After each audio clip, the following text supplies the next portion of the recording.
Hello everyone and welcome to Sentinel Gaming. I hope you're all doing well, I hope you're all staying safe, and most of all, I hope you're all fighting that war against the grey.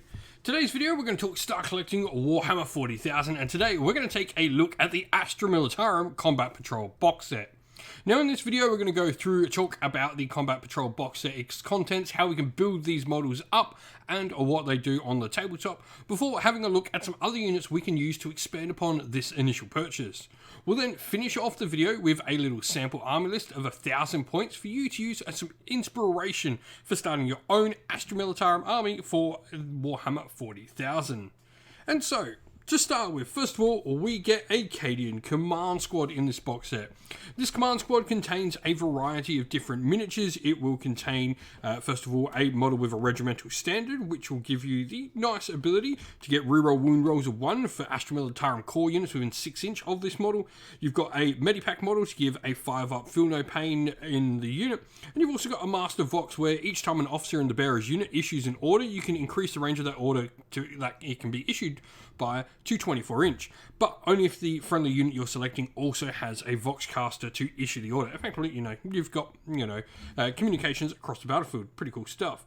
You've got a variety of different upgrades you can give to your last member. It can be, anything from special weapons to power fists and stuff like that. And then you've got your Cadian commander, who is sort of a secondary commander for the Cadians. He's not your big head honchos, but they are really cool.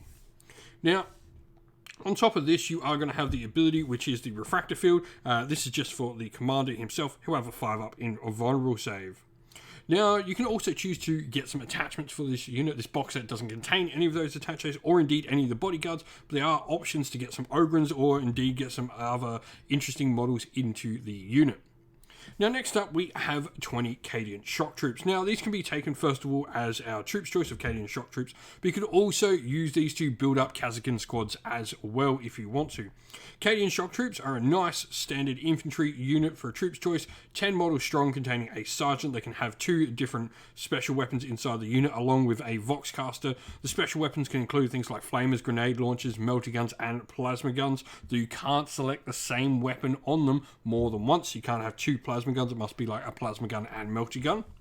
And you've also got these shock troops rule on them, where each time a model in this unit makes a ranged attack with a last gun or last pistol, a modified hit roll of 6 scores an additional hit. The sergeant himself can choose to have power swords and can also have a bolt pistol on there, which is a nice little upgrade for them, which don't cost anything extra. They're dirt cheap at 65 points per unit. Now, we then get a Sentinel in the box set as well, and this can be built as either an Armoured Sentinel or a Scout Sentinel, depending whether or not you choose to put on all the armor panels and stuff like that. Sentinels are pretty fun though. First of all, they have, if you're going with the Armoured Sentinel, you've got the Armoured Cockpit, where each time a ranged attack with a damage characteristic of 1 is allocated to them, they get to add 1 to their saving throws, which is really nice. And you've also got these Scout Sentinels, which are going to provide you with some pre-game movement abilities.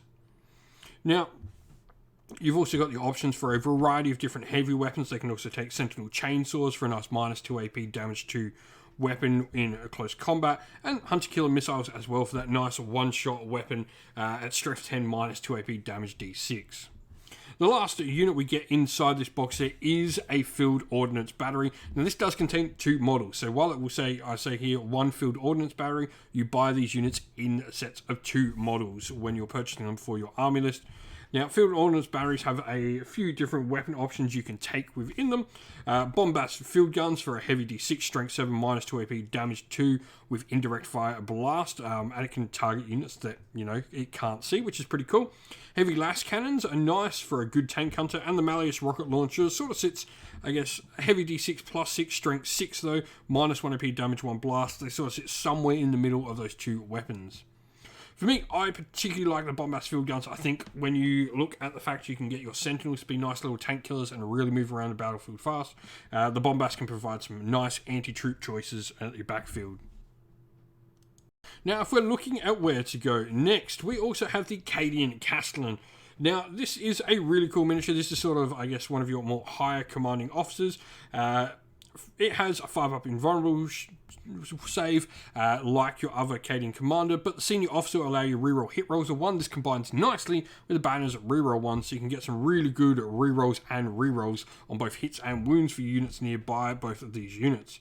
Other than that, he has, a pretty standard sort of upgrade. Can take plasma pistols, bolt guns, can take bolt pistols, power swords and chain and power fist as well, so a nice variety of different weapon options. And you can also choose to have some bodyguard models in the form of Ogrins and Bullgrins as well.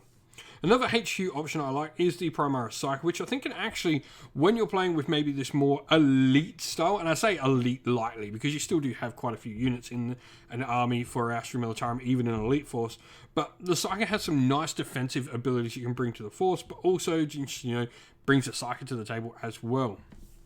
Now, we then have the Attilan Rough Riders. For me, these are just such a cool unit to bring to the table. They actually bring some combat potential to your force.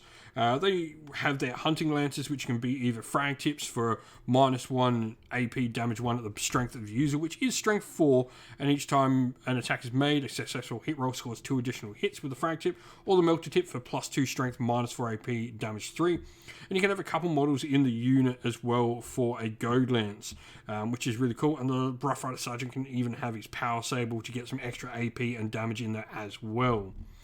Their big thing though, they've got a nice 12-inch movement. The Horsemasters means they can ignore all modifiers to its move, advance and charge rolls, and siphoning momentum in the fight phase. If the unit charged in the turn, then until the end of the turn you add 2 to the strength characteristic of this unit. So they go up to strength 6 on the turn in which they charge, which is pretty nice. Now, the last thing I want to talk about, there are definitely a few tank options you can play around with, and definitely play around with the points in your force. But for me, I think at the moment, Hydra is a nice little investment.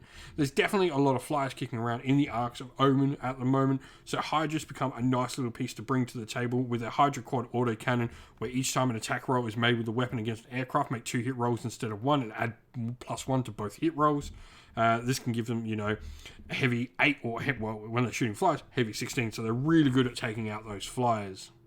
And so here we have our sample army list. Now, we've just gone for the basic regimental Doctrine of Born soldiers in here, though you can easily swap this out for anything you want. I think it doesn't really matter at this point. You've got a nice, well-rounded force here. Now, we've got our Acadian Castellan, who is going to have a plasma pistol power sword, and he's going to be our warlord. And we've also got the Acadian Command Squad upgraded completely there with all the different specialty guys in there. A plasma pistol and power sword on the Acadian Commander, along with a plasma gun on one of the veterans. And a Primaris Psyker will give us 2 psychic powers, which are going to be, first of all, we're going to have Night Shroud and Psychic Barrier. Now, what these 2 psychic powers will do, Night Shroud is really fun. This psychic power has a warp charge value of 6, and if manifested, you select one friendly Astra Militarum unit within 12 inch. You can't select Titanic units though. Until the start of your next psychic phase, each time an attack is made against that unit, a modified hit rolls of 1 to 3 always fail, irrespective of other abilities. And then the Psychic Barrier will be able to give a unit a 5-up invulnerable save. Now, troops-wise, we have 3 Acadian Shock Troop units, all the same loadout, Bolt Pistol and Chainsword on the Sergeant, with a Flamer Grenade Launcher and Voxcaster in the unit as well. I like the loadout Flamer and Grenade Launcher. This gives us, a decent anti-tank weapon, but also when we start shooting against other infantry units, we're going to get a decent amount of hits in there with the Flamer and the Grenade Launcher.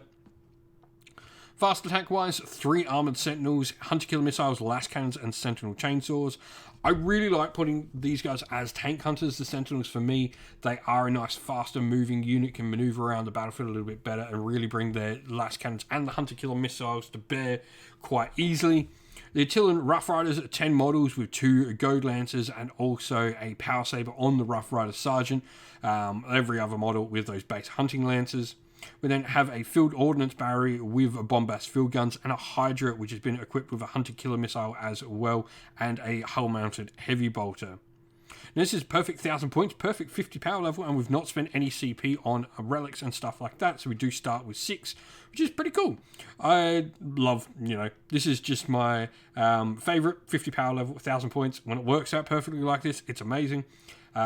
If you've been playing with Astra Militarum, if you've got an idea to pick up this box set, let us know how you've been going with it. Let us know your thoughts down in the comments below. And so that's the end of the video. Thank you all for watching. If you enjoyed it, please don't forget to leave a like and subscribe. And if you did enjoy the video and you want to say something, leave us a comment down below and let us know what you thought. If you'd like to come chat more with me and other members of our great little community here at Sentinel Gaming, we have a Discord server linked down in the video's description. Also down there in the video's description are the best ways to help support the channel if you'd like to do so. You can either grab yourself some merch via our Teespring or Ko-fi stores, which are linked down there, or our Patreon and YouTube members where you can help support the channel, get yourself a shout out, and indeed if you're a YouTube member as well, get yourself some cool emotes to use in our live discussions or indeed on your comments on YouTube. As a special thank you to all our Patreon and YouTube members, we'd like to give you all a shout out. So thank you to our Patreons, Christian Weir, Soren, Kenny Lowe, Outer Shot First, Andrew Bowen, The Rising 8, Q Dynamic, Anthony B, JJ Austrian, Average Wargamer, Domir, Mark Harvey, James Cater, Benjamin Swallows, Red Martin, Iron Grinch, Nicholas Conomos, Colorblind Magic, and Daniel Etherington. And to our YouTube members, Green Roots Gaming, Ronya, Lockloric, The Johnny84, David Ellsworth, Wolfric Nick, Broken Chef, Ariane Edwards, Revenar, Pink Nico Fire, Robin Mankiller, Monty's Tabletop Terrain, John Castle, Davis Weir, James South, James Tillman, and Dylan Areno. And lastly, a special thanks to Lady Witchfox Art, who does all the amazing artwork you see here for the channel, and to everyone who helps run our Discord server, all our mods, you're fantastic, and everyone who makes it a great place in there as well, and indeed to everyone who helps come and do the battle reports, and to all our sponsors on the channel as well. Thank you all once again for watching, everyone. Stay safe, stay well, and most of all, keep fighting that war against the Grey. Ciao for now.